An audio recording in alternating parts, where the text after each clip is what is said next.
in particular. Yes. Thank you, General. Your opening statement, you spoke about a lot of different freedoms, but I did not hear anything on freedom of speech, freedom of expression, freedom of religion, and self-determination, democratic values. And what I'd like to know is, are these things no longer as important to the United States under President Trump? Is he comfortable with authoritarian regimes consolidating power and moving away from democracy as long as they can help us accomplish larger goals such as North Korea and on any other subject?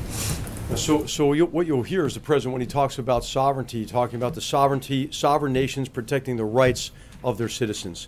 You heard in just the preview, and you'll hear much more in the speeches and statements the president makes abroad about the importance of adhering to rule of law, to promoting freedom, individual rights. And so this is extremely important to the president, and I think what we ought to do is just look at the president's record.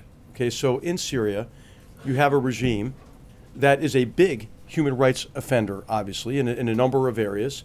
The murder, the torture, the displacement of 6 million people internally, 5 million refugees, mass murder of their own people with chemical weapons.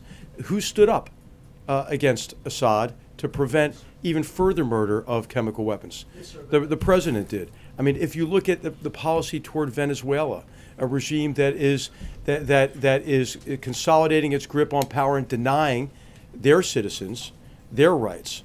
The president's taken a very strong stance, along with our great Latin American partners, and on Venezuela. So I would just say, look at the actions, right? Look at the Cuba policy. Look at the shift from the old Cuba policy that enabled an autocratic regime and a new Cuba policy which incentivizes human rights and the development of free enterprise, for example, in Cuba.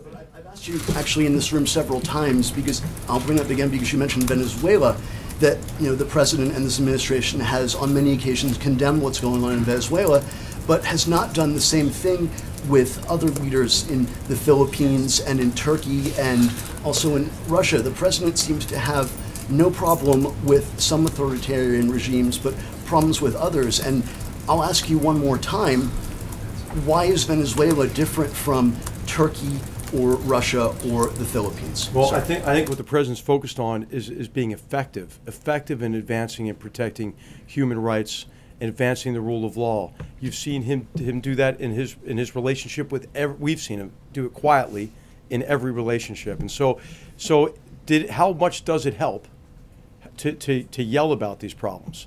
It hasn't really delivered in recent history anyway. And so I don't think that you should assume anything because you're not in the meetings, you're not in the phone calls. And the president has done quite a bit and will continue to do more to advance and protect human rights across all of our relationships.